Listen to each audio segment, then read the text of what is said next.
A seguir, IIGD Irajá.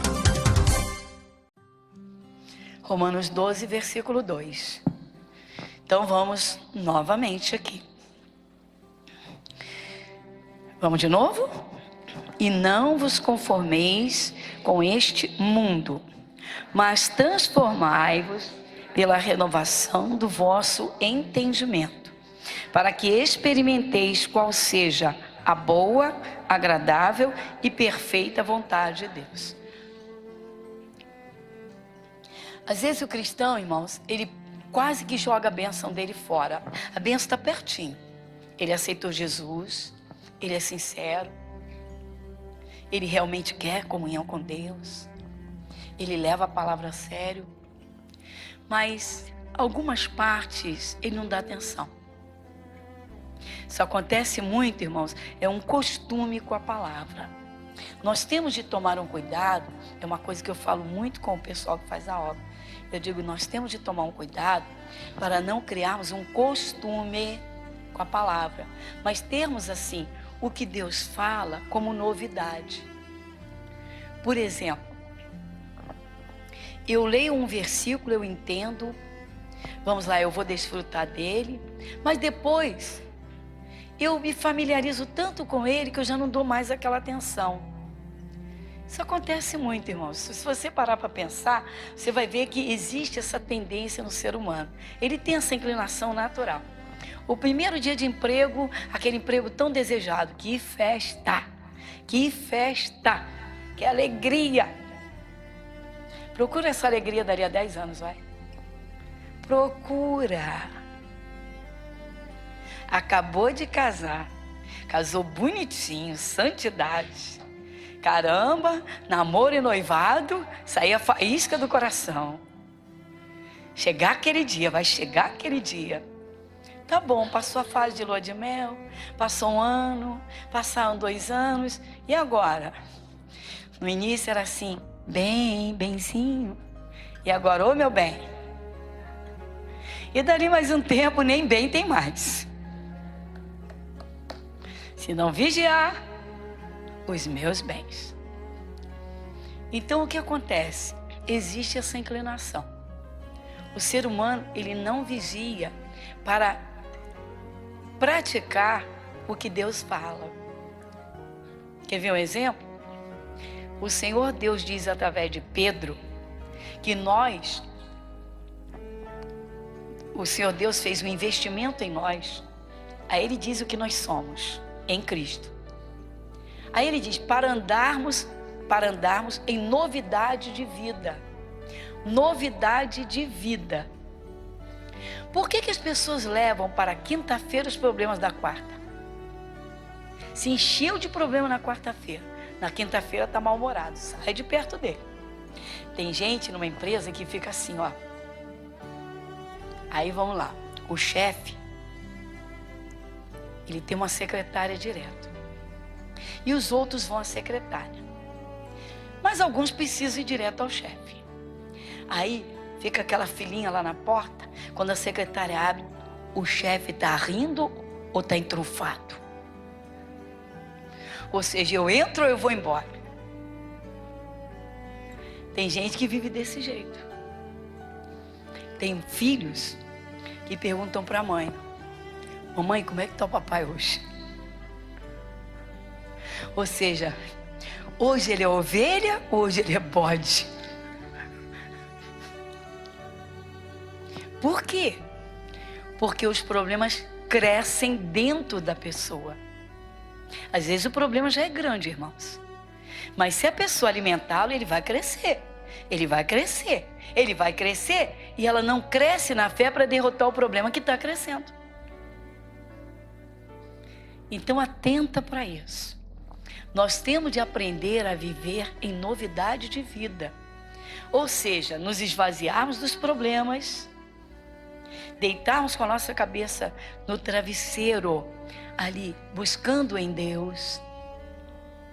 E no dia seguinte, ao acordar, saber que aquele dia será um novo dia, um novo amanhecer.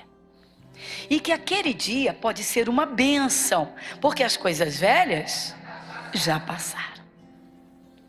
Mas tem gente que só pensa na doença, só pensa no problema financeiro, mas não busca Deus. Irmãos, quando o problema é grande, a fé tem de crescer.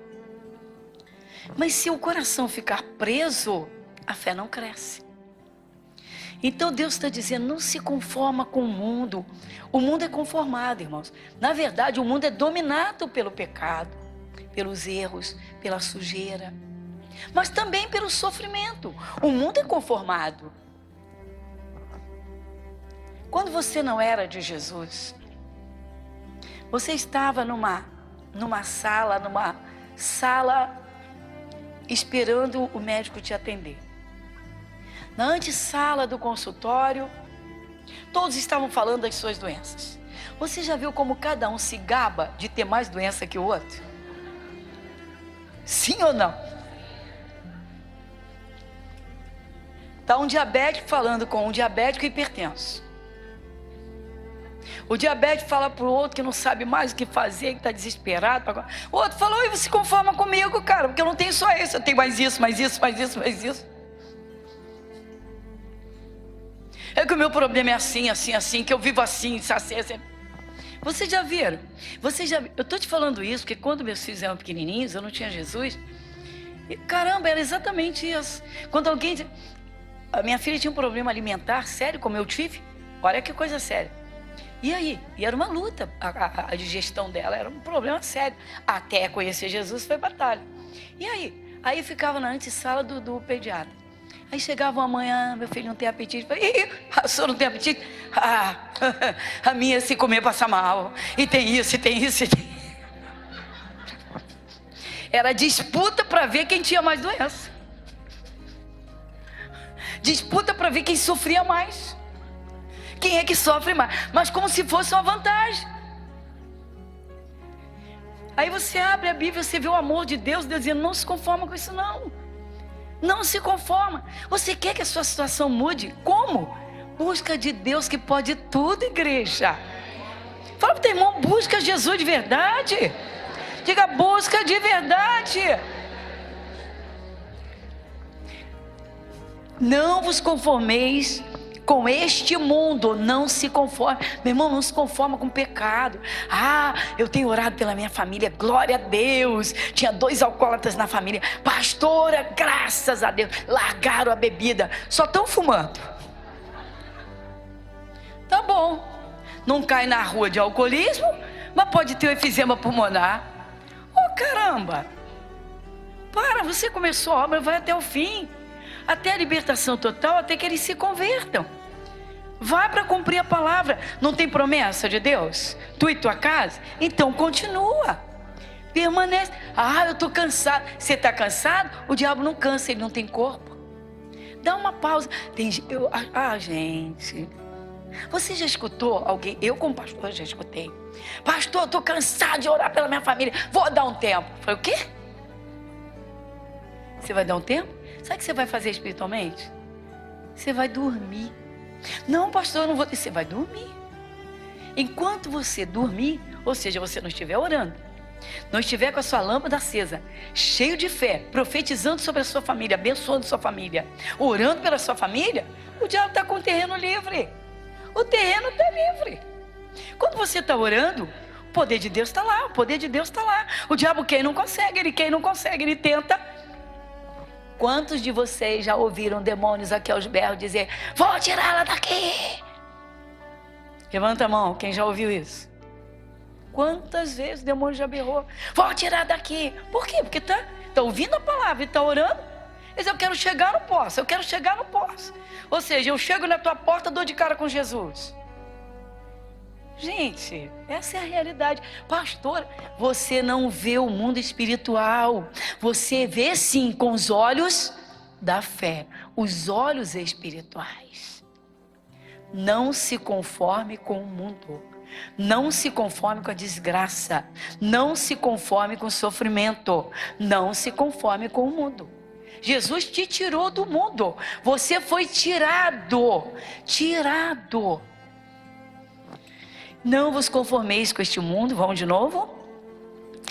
mas transformai-vos pela renovação do vosso entendimento, para que experimenteis qual seja a boa, agradável e perfeita vontade de Deus. Isso tem que ser uma base dentro de cada cristão, irmãos. Bom, qual é a vontade de Deus para a minha vida? É boa. Ah, peraí, então aquele acidente que eu sofri, que falaram que foi uma prova de Deus comigo. Não tem nada a ver com Deus. Mas pastora, falaram comigo que Deus falou, a vontade de Deus é boa. Fala pro teu irmão, a vontade de Deus é boa. Diga, é boa. Diga, meu irmão, é boa. Minha irmã, a vontade de Deus é boa.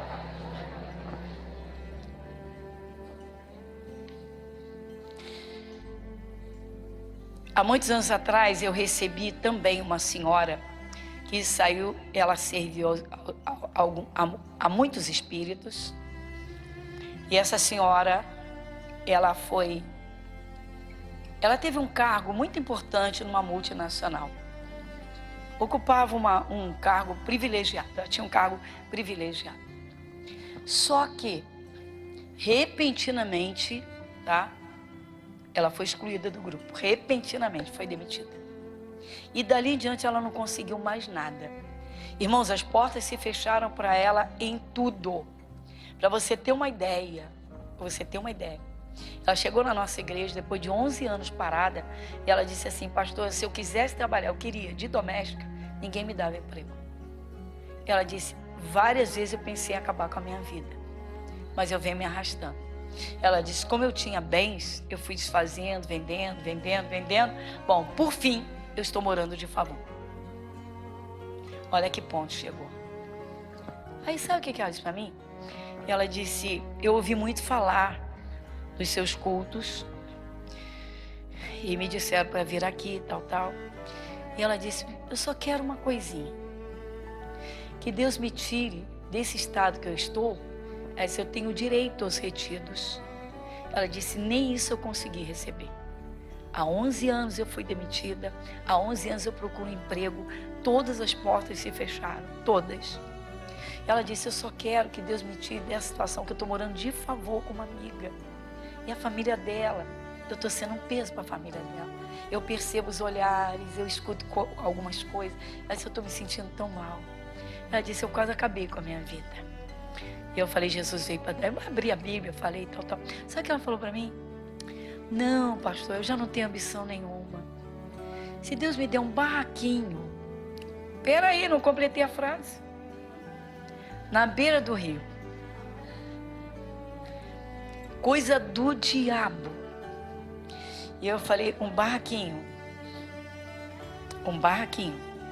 Falei, senhora, Jesus não dá barraco.